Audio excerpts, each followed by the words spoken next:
Welcome to this very first anatomy, physiology, and pathology lesson. The lessons are about the human body, how it is built, how the human body works, but syndromes and conditions are also discussed. With this very first lesson, we immediately start with difficult terms again, and there will be many more to come. Difficult terms. I try to explain them clearly. These three terms are related.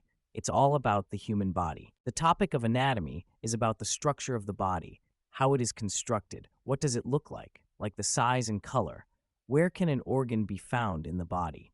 That's all anatomy. Physiology is about how the body works. What are the functions of the organs? For example, how do the cells and tissues work? And if those tissues form an organ, how does the organ work? What happens if an organ is sick? We are going to talk about conditions, and that falls under pathology. For example, the heart. What is the anatomy of this? How big is the organ?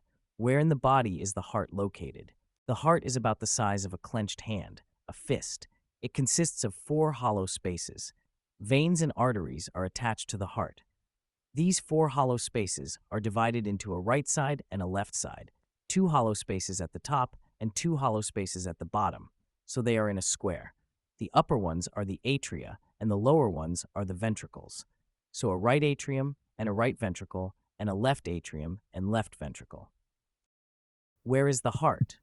You know it's in the chest cavity, between the lungs. But is it really in the middle, or is it more on the right or more on the left in the chest cavity? The heart is in the middle. Only the left ventricle has a thicker muscle layer, because this is where the blood is pumped to the body. There is a lot of force behind this, and that is why the left ventricle is slightly larger and deviates slightly to the left. But the organ itself, the heart, is located in the center of the body. The lungs are located to the left and right of the heart. And because the left ventricle is larger and pushes slightly to the left lung is slightly compressed and therefore smaller. The heart is partly protected between the 2 lungs, but it is a very vulnerable organ.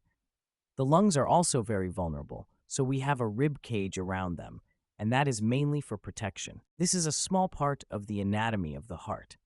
There is much more to say, but it will all be in the lesson about the heart. What then is the physiology of the heart? How does the organ function?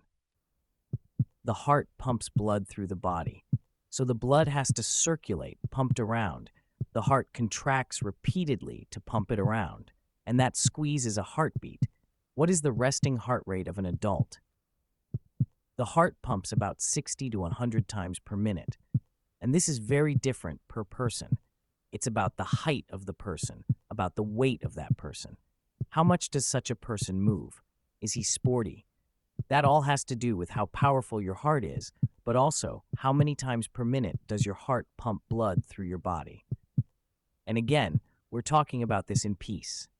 When you sit quietly on your chair, on the couch, you are at rest, so not when you're walking up the stairs or cycling. Then your heart beats much faster per minute. But at rest, it's about 60 to 100 times per minute. The heart pumps blood through the body. But how many liters of blood are we actually talking about?